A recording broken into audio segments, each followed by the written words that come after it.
Race of the week takes us to the Turf Division as we go to New York, the Big Apple, for the Grade 1 Turf Classic.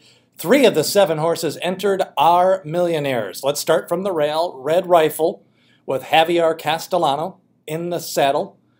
Looks to make a Grade 1 score. This horse is 7 for 20 lifetime and went to the turf middle of the summer and really stepped it up in class. Had a big win in the Dominion Day Handicap at Woodbine. That was on the synthetic surface. Then picked up a Grade 2 victory in the Bowling Green. Last time out was his first Grade 1 effort in the Sword Dancer. Ran second to the World Traveler Flintshire, and I expect he'll take a lot of money. He draws a good post and is in current form, but he does not have a win at the Grade 1 level.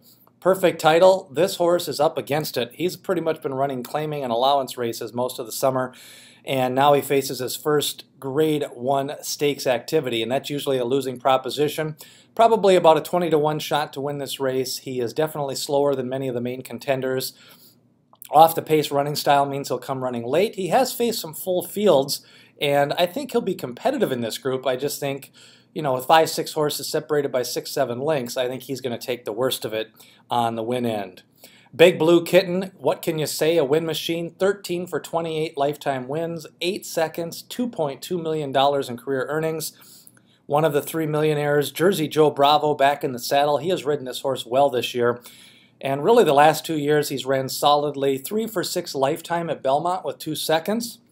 Did not like the rain in Chicago. It was raining during the Arlington Million, and I think that yielding turf course, and maybe they misjudged the pace of the race there. The fractions that were initially put up were different than what the final fractions were, and I still find it hard to believe they did 110.4, 136.2 on a yielding turf course in a rainstorm. So I don't think we'll ever know what the true fractions are in the race, but I do think he is a nice one-run closer.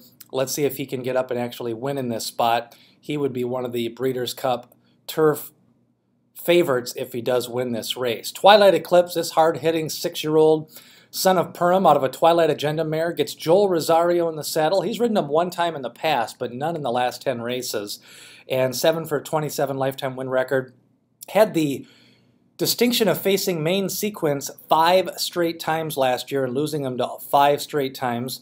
This year he finally got a win and broke through in the Grade 1 Man of War. Had a tough trip in United Nations, and last time out again just kind of did not fit the pace profile with Flintshire making that huge move going into the turn. I think he's got a big shot in this race. He fits, and he's a Grade 1 horse, and he's kind of rounding into form. The jockey switch and the race flow kind of favors him this time. I think at 5-6 to 1 he has a big shot of winning.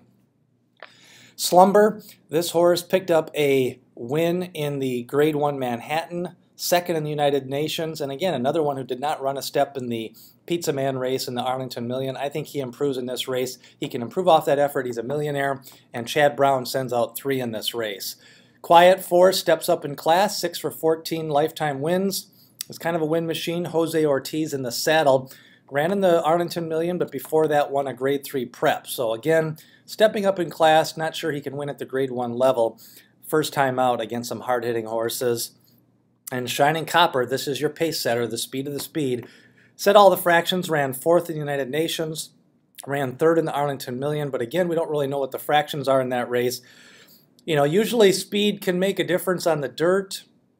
Class will tell, but on the turf, sometimes that less class, if you're the speed, especially if the fractions slow down, they can carry them a little bit longer. I just really think that it's tough to steal a Grade 1 race on the turf, but we will see.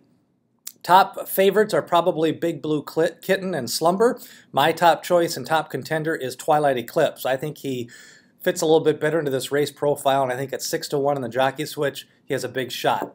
Make sure to follow all the action on derbyologist.com and hit the subscribe button as we continue the road to the Breeders' Cup on our weekly Race of the Week videos. We'll talk to you next week.